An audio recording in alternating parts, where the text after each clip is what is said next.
यासोबत नागपूर गोवा शक्तीपीठ द्रुतगती महामार्ग हा एक अतिशय महत्त्वाकांक्षी महामार्ग आहे। याचं नाव जरी नागपूर गोवा असलं तरी देखील याचा सर्वाधिक फायदा हा मराठवाड्याला होणार आहे। मराठवाड्याचं चित्र हा एक महामार्ग बदलून टाकेल। आणि या संदर्भात मागच्या काळामध्ये काही आक्षेपही होते लोकांचे। विशेषतः एक आक्षेप होता जो खरा होता की आपण जी अलाइनमेंट फायनल केली होती ती लोकांनी आपल्या लक्षात आणून दिली की सोलापूरपासून आपली अलाइनमेंट ही जो राष्ट्रीय महामार्ग आहे त्याला पॅरलल जात होती। आणि त्याच्यामुळे ग्रीनफील्ड महामार्ग का बनवतो, नवीन एरिया ओपन अप होतात।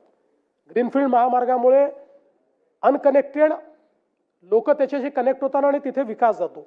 आणि म्हणून आमचे जयकुमार गोरेजी, अभिजितजी या सगळ्यांची आम्ही चर्चा केली आणि याची सोलापूरपासनं एक वेगळी नवीन अलाइनमेंट आम्ही तयार केली आहे, जी चंदगडपासनं पुढे मग म्हणजे सोलापूरपासनं जाते, मग सांगलीतनं जाते। आमचे जयंतराव पहिल्यांदा सुटून गेले होते शक्तीपीठ महामार्गातनं, आता तुमच्या जवळ आणला आम्ही। आणि मी तुम्हाला दाव्याने सांगतो की जयंतरावच मला पत्र देतील की हा करा, एवढा फायदा त्यांच्या मतदारसंघाला त्याचा होणार आहे। पंढरपूर जवळून आहे, एकदम पंढरपूर जवळून। त्यामुळे आता आधीचं तर आपलं जवळपास जॉईंट मेजरमेंटही झालेलं आहे, त्याचं ॲक्विजिशन आपण चालू करतोय।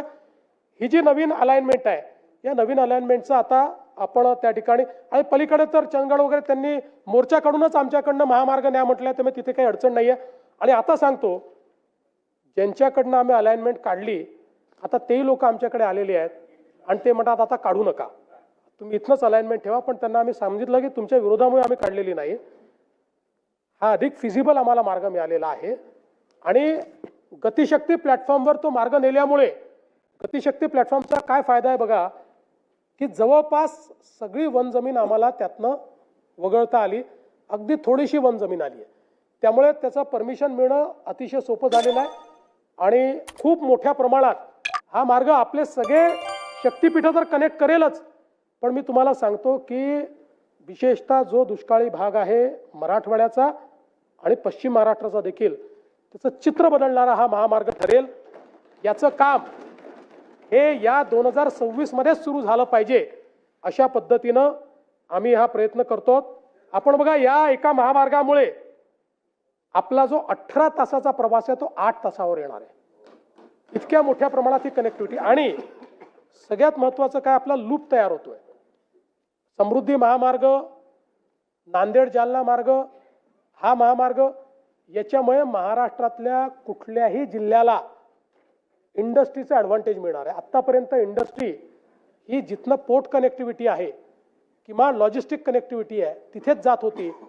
यातनं पोर्ट कनेक्टिव्हिटी आणि लॉजिस्टिक्स कनेक्टिव्हिटी ही जवळपास महाराष्ट्रातले हे 2-3 आपले हे झाल्यानंतर जवळपास 32 जिल्ह्यांना ही कनेक्टिव्हिटी मिळणार आहे। आणि म्हणून एक प्रकारे महाराष्ट्रातला गेम चेंजर अशा पद्धतीनं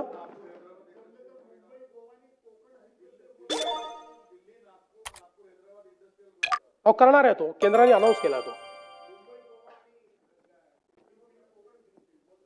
हो हो, मी जरा काय झालं थोडा जास्त अभ्यास विदर्भ मराठवाड्याचा करून आलो ना,